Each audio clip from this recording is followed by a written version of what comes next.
Bonjour et bienvenue à toi dans cette nouvelle série de vidéos que je vais appeler Tuto Astuce. Et on est dans le premier épisode. Aujourd'hui, je vais te montrer comment insérer un bloc commentaire sur une page system.io ou sur ton blog system.io. Donc on attaque, je te montre.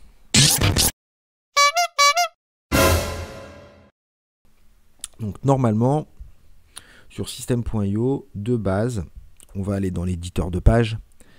Et on a la possibilité de mettre un bloc Facebook. Donc on va aller ici dans l'éditeur de page, commentaire Facebook. Le problème de ce truc Facebook, quand on le configure, ici on doit mettre l'URL de sa page perso.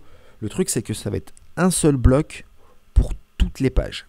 Ça veut dire que, quelle que soit la page, en dessous on va avoir le même type de commentaire.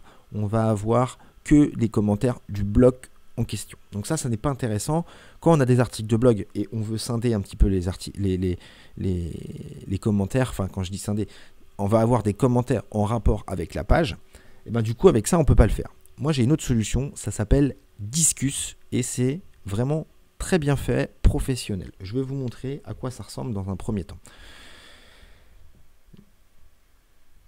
Donc on va aller sur le site de Disqus et je vais vous montrer. Donc on est sur Disqus, c'est gratuit, je vous laisse un lien en description et je préfère vous prévenir, il n'y a pas de lien d'affiliation. J'ai cherché pour être honnête et je n'ai pas vu d'affiliation avec Disqus. Donc on s'enregistre et ensuite on va aller dans Admin. Donc dans Admin on va pouvoir modérer les commentaires, analyser les commentaires. Nous, dans un premier temps, ce qu'on veut, c'est insérer un bloc commentaire. Donc, on va aller dans son bloc admin. On va remplir toutes les données de son business. Et ensuite, on va aller dans installation. Installation. Donc, l'installation, elle peut se faire sur plein de plateformes différentes. WordPress, Blogger, Tumblr, Wix, Joomla, Weebly, Hotspot, Pattern, etc., etc. Nous, ce qui nous intéresse ici, c'est de l'insérer manuellement. Donc, on l'insère manuellement. On a un premier tuto en anglais. On a un deuxième tuto en anglais. Et ici, un deuxième tuto qui se trouve en dessous. Nous, ce qui nous intéresse ici, c'est ce code ici. Ce code. Donc, par contre, j'appelle aux personnes qui savent coder ou qui s'y connaissent mieux de configurer les variables. Moi, personnellement, je ne l'ai pas fait. Ça marche très très bien. J'ai aucun problème. Donc voilà. Après, c'est du plus. Je ne sais pas comment ça marche. Peu importe. Moi, je l'ai fait correct. Je l'ai fait et ça marche. La seule chose que vous avez à faire, si vous voulez le faire bien, c'est ici, page identifier. C'est de mettre l'URL de la page sur laquelle vous allez copier votre bloc. Même si vous ne le mettez pas, ça marche quand même. Mais bon, on ne sait jamais s'il y a un bug ou quoi. Moi, je vous conseille de le faire. Donc, on va prendre le code CTRL-A. On va aller dans l'éditeur system.io. On va rajouter un code HTML. Pof. On va aller sur la petite roue, ici, et on vient coller son code. Ici, le code, il est collé. On va enregistrer et on va regarder ce que ça donne.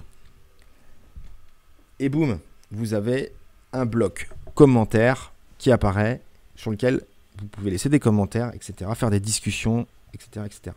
L'avantage, c'est que vous avez en plus de ça la possibilité de partager votre article sur Twitter, sur Facebook, de le recommander par mail à des amis, etc. De base, en natif, c'était pas possible de le faire avec system.io. Et ben du coup, avec Disqus, vous avez la possibilité de partager maintenant un article de blog avec un bouton et vous avez la possibilité de mettre des commentaires. Donc c'est quand même assez pratique. Je rappelle que l'inscription est gratuite et il n'y a pas de lien d'affiliation. Dernière chose. Donc maintenant, je suis sur mon Disqus. Je vais retourner. Je vais aller dans Setting en haut à droite. Ensuite, je vais aller dans la roue crantée. Je vais aller dans Admin. Ensuite, Edit Setting. Je vais choisir le domaine. Tac. Et ensuite, on va aller dans Advanced. Et vous allez décocher le Affiliate Link. C'est ce que j'ai vu sur Internet. Apparemment, par défaut, il est coché. Il faut le décocher. Ça évite que Disqus utilise des liens affiliés sur son logiciel. C'est un petit détail, c'est rien. Donc Disqus, hyper facile à gérer. Et je vous le recommande vivement. Donc ensuite, on va aller en haut, données analytics. Donc là, on va voir les données analytics sur les commentaires de jour par jour. Communauté. Ici, donc on va avoir les gens qui se sont inscrits, etc. On va pouvoir modérer ces pages.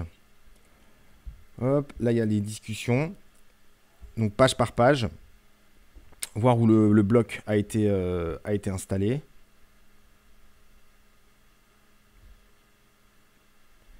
Donc voir le bloc où il a été installé. Donc voilà, je trouve ce logiciel hyper simple à utiliser, hyper simple à mettre en place sur une page. Ça fait très professionnel. Dernière chose, je voulais vous montrer quelque chose. Donc on est en navigateur privé. Là, je vous mets mon blog sur la natation. Et donc on peut voir tout en bas le bloc. L'avantage, c'est qu'on peut se connecter avec Facebook, avec Twitter, avec Google. Comme je vous ai dit, on peut le partager, etc. Vraiment, je trouve ça hyper pro, hyper bien fait. Donc, il y a un lien juste en dessous, en description de cette vidéo. Si vous avez envie de tester System.io pour démarrer un business en ligne, pareil, je vous laisse un lien de 30 jours pour tester System.io sans mettre les numéros de votre carte bleue. Donc, c'est la fin de ce premier épisode tuto astuce sur System.io. Et je vous dis à la prochaine. Ciao!